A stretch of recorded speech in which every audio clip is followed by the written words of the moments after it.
सीमा और राधा दोनों सगी बहनें थीं, मगर दोनों के स्वभाव में जमीन आसमान का अंतर था। राधा जहाँ स्वभाव से विनम्र और दरियादिल थी, वहीं सीमा एक नंबर की स्वार्थी और लालची थी। कॉलेज खत्म होने के बाद उनके माँ बाप ने उनकी शादी करने का फैसला किया। क्योंकि सीमा बड़ी थी, इसलिए पहले उसकी शादी तय की गई। एक दिन घर में सीमा और राधा अपने माता पिता के साथ बैठे हुए थे। सीमा बेटा, मैंने तुम्हारे लिए एक लड़का देखा है। ये देखो, ये उसकी फोटो है।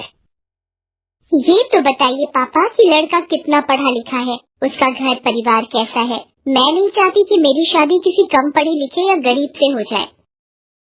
अरे बेटा, लड़का बैंक में ऊंचे पद पर है, अच्छा खाता पीता घराना है उसका, रुपए पैसों की कोई कमी नहीं है। तो फिर ठीक है, मुझे मंजूर है ये रिश्ता।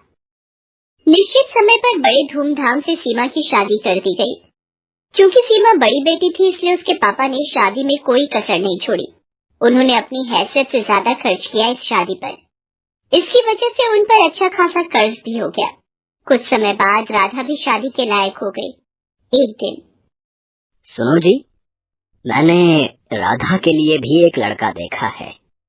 ये लोग सीमा के ससुराल वालों जितने अमीर तो नहीं हैं, मगर शहर में उनका अपना घर और अपनी किराने की दुकान है। अपनी राधा खुश तो रहेगी ना वहाँ? हाँ हाँ, क्यों नहीं। चाहता तो मैं भी था कि सीमा की तरह राधा की शादी भी बड़े धूमधाम से करूं, मगर पैसे की समस्या सामने खड़ी है। कितने बड़े बड़े घरों में उसके लिए रिश्ता देखा, मगर पैसों की वजह से बात आगे नहीं बढ़ पाई। तभी राधा वहाँ आ जाती है। वो अपने माता पिता की सारी बातें सुन चुकी थी। आप चिंता मत करो पापा, आपने जहाँ मेरा रिश्ता तय किया है, मैं वहीं खुश रहूंगी। मुझे तो बस आप लोगों का आशीर्वाद चाहिए। राधा की बातें सुनकर उसके पिता को थोड़ी शांति मिली। निश्चित समय पर बड़े ही सीधे साधे तरीके से राधा की भी शादी हो गई। राधा के ससुराल में केवल उसकी सास थी, जो अक्सर बीमार रहा करती थी। राधा ने आते ही घर की सारी जिम्मेदारी अपने सर ले ली, जिससे उसकी सास को बड़ी राहत मिली। राधा दिन भर घर का काम करती थी और समय मिलने पर वह दुकान के कामों में अपने पति का हाथ भी बटाती थी। उधर सीमा की जिंदगी ऐशो आराम से गुजर रही थी। कभी शॉपिंग तो कभी किटी पार्टी। उसका सारा समय इन्हीं चीजों में बीतता था। एक दिन राधा और उसके पति दुकान पर थे, तभी वहाँ एक चमचमाती कार आकर रुकी। उसमें से सीमा और उसके पति निकले। सीमा के हाथ में मिठाई का डिब्बा था। दोनों दुकान में गए और सीमा राधा को मिठाई का डिब्बा देते हुए बोली, तेरे जीजा जी ने आज ही इस कार की डिलीवरी ली है। पूरे 20 लाख की कार है। मैंने सोचा ये खुशखबरी राधा को दी जाए।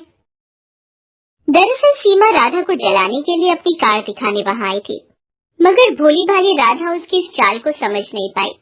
मगर राधा का पति अनिल इन बातों को समझ गया।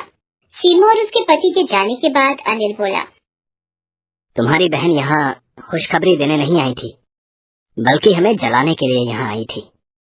वो जानती है ना कि हमारी हैसियत नहीं है ना कार खरीदने की, इसलिए अपनी नई कार दिखाकर हमें जलाना चाहती थी। नहीं जी, ऐसी कोई बात नहीं है।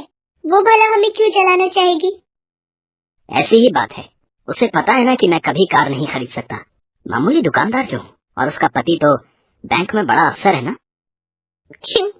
किसने कहा कि तुम कभी कार नहीं खरीद सकते? तुम जरूर कार खरीदोगे। अरे सीमा का पति तो बैंक में नौकरी करता है।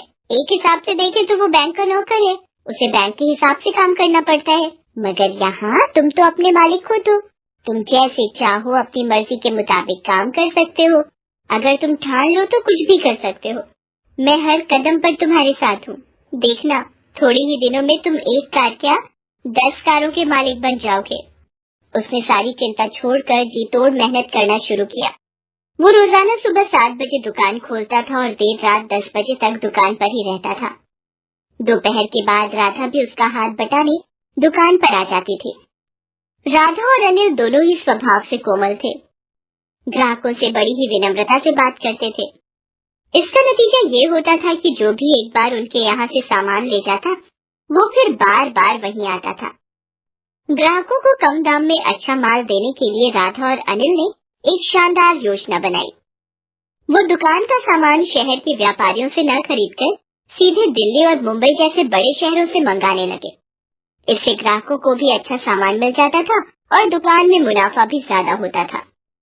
इस तरह धीरे धीरे कुछ ही सालों में अनिल ने राधा के नाम से कई किराने, फल, सब्जियों और डेयरी उत्पादों की दुकानों का शुभारंभ किया और उनका नाम रखा राधा ग्रोसरी मार्ट। अब अनिल और राधा की शहर में कई ग्रोसरी दुकानें थीं। उनकी गिनती अब शहर के जाने माने और अमीर हस्तियों में होने लगी थी। राधा की सास तो खुशी से फूली नहीं समाती थी। वो सबसे कहती थी, अरे मेरी बहू तो साक्षात लक्ष्मी का रूप है। वो इस घर में आई और देखो घर को क्या से क्या बना दिया। साक्षात लक्ष्मी है मेरी बहू, मिट्टी को हाथ लगा दे तो सोना बन जाए। एक दिन अनिल नई कार लेकर घर आया। अरे फिर नई कार ले आए? मैं कुछ नहीं कर रहा, ये तो तुम्हारी बात ही सच हो रही है। कौन सी बात? अरे तुमने ही तो कहा था ना कि मैं एक नहीं 10 कारों का मालिक बनूंगा। लो उनमें से 7 तो आ गई, बस अब 3 और बची हैं। राधा खिलखिलाकर हंस दी। चलो इसी खुशी में तुम्हारी बहन के घर मिठाई दे आए। दोनों मिठाई लेकर सीमा के घर चले। कार से उतरकर दोनों उसके घर के अंदर पहुंचे। अंदर सीमा और उसके पति में लड़ाई चल रही थी। इस लड़ाई की धुन में उन्हें पता ही नहीं चला कि कब राधा और अनिल वहां आए। अरे मैं पूछती हूँ कि जरूरत क्या थी बैंक में पैसे गबन करने की? तुम्हारी जमानत करवाने में घर की सारी जमा पूंजी खर्च हो गई। पर से बैंक में तुम्हें नौकरी से भी निकाल दिया है। घर में एक पैसा भी नहीं है, घर गाड़ी सब गिरवी पड़े हैं। तुम्हारे एक गलत कदम ने सब मिट्टी में मिला दिया। मैंने क्या अपने लिए बैंक से पैसे गबन किए थे? ये सब तुम्हारी वजह से हुआ है। तुम्हें ही शौक चढ़ा था पार्टी करने का, शॉपिंग करने का। अब भुगतो। देखो जी, ताने मत मारो। कोई और लड़की होती तो अब तक तुम्हें ठेंगा दिखाकर अपने मायके चली गई होती। तो तुम भी चली जाओ ना, किसने रोका है तुम्हें? जानते हो ना कि मेरे मायके की हालत खराब है, इसीलिए शेर बन रहे हो। अभी वो लोग झगड़ ही रहे थे कि उनकी नजर अनिल और राधा पर पड़ती है। सीमा रोते हुए राधा से लिपट जाती है। अरे आप लोग यहाँ, मैं आपको कुछ कहने की जरूरत नहीं है, हम लोग सब जान चुके हैं। मैंने सुना है इस महीने आप एक नई ग्रोसरी स्टोर खोलने वाले हो। अगर वहाँ का मैनेजर आप मुझे बना दें तो बड़ी कृपा होगी। हमारे घर की हालत तो आप देख ही रहे हैं, आपसे कुछ छुपा हुआ नहीं है। अनिल और राधा ने एक बार एक दूसरे की ओर देखा और फिर सीमा के पति को हाँ बोल दिया।